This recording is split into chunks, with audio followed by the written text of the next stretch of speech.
السلام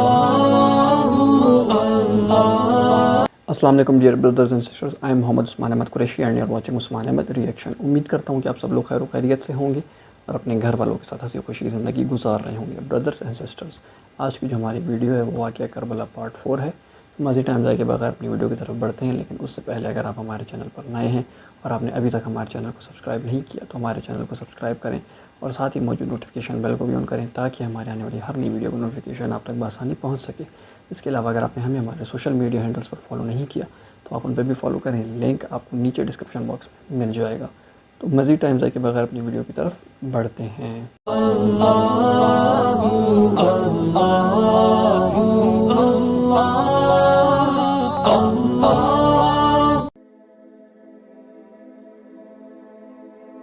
کربلا کے واقعے کے بعد جو لوگ اہل بیت زندہ رہ گئے تھے ان کو مدینہ منورہ روانہ کر دیا گیا۔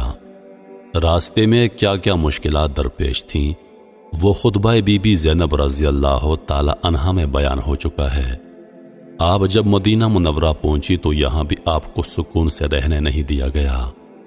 قاتل حسین کو یہ ڈر تھا کہ مدینہ میں رہ کر بی بی زینب رضی اللہ عنہا ہمارے لیے خطرہ بن سکتی ہیں اور ہماری حکومت کے خلاف بغاوت کر سکتی ہیں، لہٰذا آپ کو طرح طرح کے بہانوں سے تنگ کیا جانے لگا اور مدینہ چھوڑنے کی دھمکیاں دی گئیں۔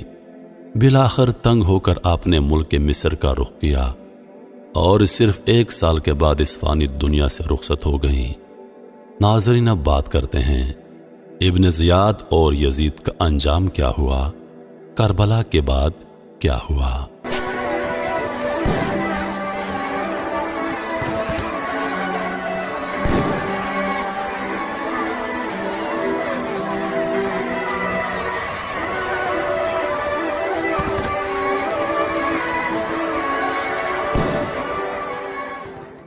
عبید اللہ ابن زیاد یزید کی طرف سے کوفہ کا والی اور گورنر تھا۔ اسی بدنہاد کے حکم سے حضرت امام حسین اور اہل بیت علیہ السلام کو یہ تمام ایذائیں پہنچائی گئیں۔ یہی ابن زیاد موصل میں 30,000 فوج کے ساتھ اترا۔ مختار نے ابراہیم بن مالک اشتر کو اس کے مقابلے کے لیے ایک فوج لے کر بھیجا۔ موصل سے 15 کوس کے فاصلے پر دریائے فرات کے کنارے دونوں لشکروں میں مقابلہ ہوا اور صبح سے شام تک خوب جنگ رہی۔ جب دن ختم ہونے والا تھا اور آفتاب قریب غروب تھا، اس وقت ابراہیم کی فوج غالب آ گئی۔ ابن زیاد کو شکست ہوئی، اس کے ہمراہی بھاگے۔ ابراہیم نے حکم دیا کہ فوج مخالف میں سے جو ہاتھ آئے اس کو زندہ مت چھوڑا جائے، چنانچہ بہت سے ہلاک کیے گئے۔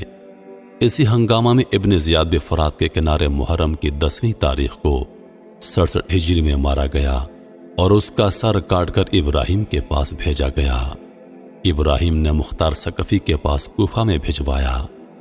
مختار ثقفی نے دارالامارت کوفہ کو آراستہ کیا اور اہل کوفہ کو جمع کر کے ابن زیاد کا سر ناپاک اسی جگہ پر رکھوا دیا جس جگہ اس مغرور حکومت و بندہ دنیا نے حضرت امام حسین رضی اللہ عنہ کا سر مبارک رکھا تھا۔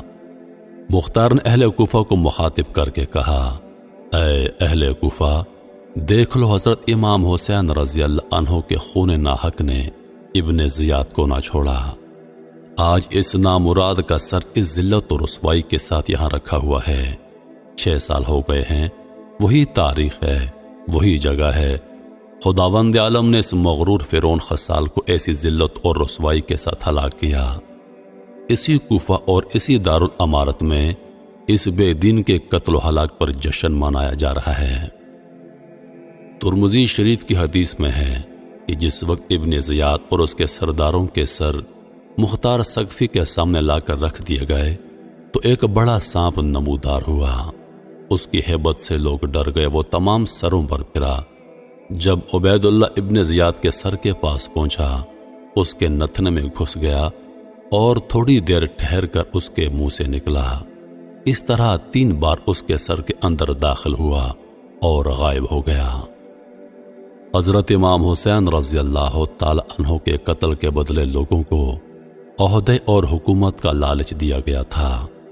یزید اور ابن زیاد وغیرہ کے دماغوں میں جہانگیر سلطنت کے نقشے کھنچے ہوئے تھے۔ وہ سمجھتے تھے کہ فقط امام حسین رضی اللہ عنہ کا وجود ہمارے لیے عیش دنیا سے مانے ہے، یہ نہ ہو تو تمام کرۂ زمین پر یزیدیوں کی سلطنت ہو جائے اور ہزاروں برس کے لیے ان کی حکومت کا جھنڈا گڑ جائے۔ مگر ظلم کے انجام اور کہل الہی کی تباہ کن بجلیوں اور درد رسیدگان اہل بیت کی جہاں برہم کن آہوں کی تاثیرات سے بے خبر تھے، انہیں نہیں معلوم تھا کہ خون شہداء رنگ لائے گا اور سلطنت کے پرزے اڑ جائیں گے۔ ایک ایک شخص جو قتل حضرت امام حسین رضی اللہ عنہ میں شریک ہوا ہے، طرح طرح کے عذابوں سے ہلاک ہوگا۔ وہی فرات کا کنارہ ہوگا، وہی عاشورہ کا دن، وہی ظالموں کی قوم ہوگی اور مختار ثقفی کے گھوڑے انہیں روندتے ہوں گے۔ ان کی جماعتوں کی کثرت ان کے کام نہ آئے گی، ان کے ہاتھ کاٹ دیے جائیں گے، گھر لوٹ لیے جائیں گے، سلیاں دی جائیں گی، لاشیں سڑیں گی، دنیا میں ہر شخص تف تف کرے گا۔ اور اسی طرح ہوا۔ مختار ثقفی نے قاتلین امام حسین رضی اللہ عنہ کو چن چن کر قتل کیا اور کم و بیش 30,000 لوگوں کو موت کے گھاٹ اتار دیا۔ واقعہ کربلا کے کچھ ہی دنوں کے بعد یزید ایک ہلاکت خیز اور انتہائی موذی مرض میں مبتلا ہوا۔ پیٹ کے درد اور آنتوں کے زخموں کی ٹیس یعنی تکلیف سے ماہیب آب کی طرح تڑپتا رہتا۔ حمص میں جب اسے اپنی موت کا یقین ہو گیا تو اپنے بڑے لڑکے معاویہ بن یزید کو بستر مرگ پر بلایا اور امور سلطنت کے بارے میں کچھ کہنا ہی چاہتا تھا کہ بے ساختہ بیٹے کے منہ سے چیخ نکلی اور نہایت ذلت و حقارت کے ساتھ یہ کہتے ہوئے باپ کی پیشکش کو ٹھکرا دیا کہ جس تاج و تخت پر آل رسول کے خون کے دھبے ہیں، میں اسے ہرگز قبول نہیں کر سکتا۔ خدا اس منحوس سلطنت کی وراثت سے مجھے محروم رکھے جس کی بنیادیں نواسے رسول کے خون پر رکھی گئی ہیں۔ یزید اپنے بیٹے کے منہ سے یہ الفاظ سن کر تڑپ گیا اور شدت رنج و الم سے بستر پر پاؤں پٹکنے لگا۔ موت سے کچھ دن پہلے یزید کی آنتیں سڑ گئیں اور اس میں کیڑے پڑ گئے۔ تکلیف کی شدت سے چیختا تھا۔ پانی کا قطرہ حلق سے نیچے اترنے کے بعد نشتر کی طرح چبھنے لگتا تھا۔ عجیب قہر الہی کی مار تھی۔ پانی کے بغیر بھی تڑپتا تھا اور پانی پا کر بھی چیختا تھا۔ بلاخر اسی درد کی شدت سے تڑپ تڑپ کر اس کی جان نکلی۔ بالکل ناظرین، جیسا کہ آپ نے دیکھا کہ ظلم کرنے والے کا جو بدلہ ہے وہ اس دنیا میں بھی ملتا ہے اور آخرت میں بھی، وہ یعنی کہ اس دنیا میں بھی وہ اس کو عذاب سے دوچار ہوتا ہے اور آخرت میں تو عذاب ہے ہی ہے۔ جیسا کہ آپ نے اس ویڈیو میں بھی دیکھا اور غور سے سنا کہ عبید اللہ ابن زیاد کا کیا حال ہوا اور یزید کا کیا حال ہوا، اور اس کے خود کے بیٹے معاویہ بن یزید نے کیسے یہ کہہ کر اس کی سلطنت کو ٹھکرا دیا کہ اللہ مجھے ایسی سلطنت سے محروم رکھے جس کی بنیادیں نواسۂ رسول صلی اللہ علیہ وسلم کے خون کے اوپر کھڑی کی گئیں۔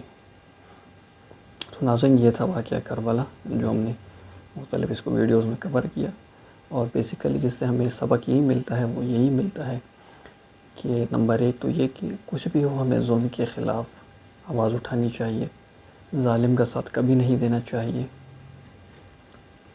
اور سب سے دوسری یہ بات یہ کہ کچھ بھی ہو اسلامی تعلیمات یعنی کہ ہر حال میں اللہ سبحانہ و تعالیٰ اور اس کے نبی صلی اللہ علیہ وسلم کے طریقے کو، یعنی کہ اللہ کے احکامات اور نبی کریم صلی اللہ علیہ وسلم کے طریقے کو ہر حال میں سب سے پہلے سب سے اوپر رکھنا چاہیے۔ اور یہ کہ ایسے ہمیں جو پورے واقعے سے جو ہمیں نصیحت ملتی ہے وہ یہ کہ ہمیں اپنے بیچ میں مسلمانوں کے درمیان میں ایسے اختلافات کو ڈیولپ نہیں کرنا چاہیے، ایسی چیزوں سے بچنا چاہیے جو ہمارے اندر آپس میں ہی جو جنگ کا سبب بنے، لڑائی جھگڑے کا سبب بنے۔ تو امید کرتا ہوں کہ آپ نے اس ویڈیو سے کچھ نہ کچھ سیکھا ہوگا، اگر سیکھا ہے تو لازمی اس کو دوسروں تک شیئر کریں تاکہ وہ بھی ٹروتھ کو جانیں اور اس کو ایکسیپٹ کریں، اور آپ خود بھی ٹروتھ کو جانیں اور اس کو ایکسیپٹ کریں۔ ویڈیو پسند آئی ہو تو لائک اور شیئر کرنا نہ بھولیں، اور ساتھ ہی ساتھ اپنی قیمتی رائے کا اظہار لازمی کریں۔ بہت جلد انشاءاللہ آپ سے ایک دوسری ویڈیو میں ملاقات ہوگی، تب تک کے لیے السلام علیکم ورحمۃ اللہ وبرکاتہ۔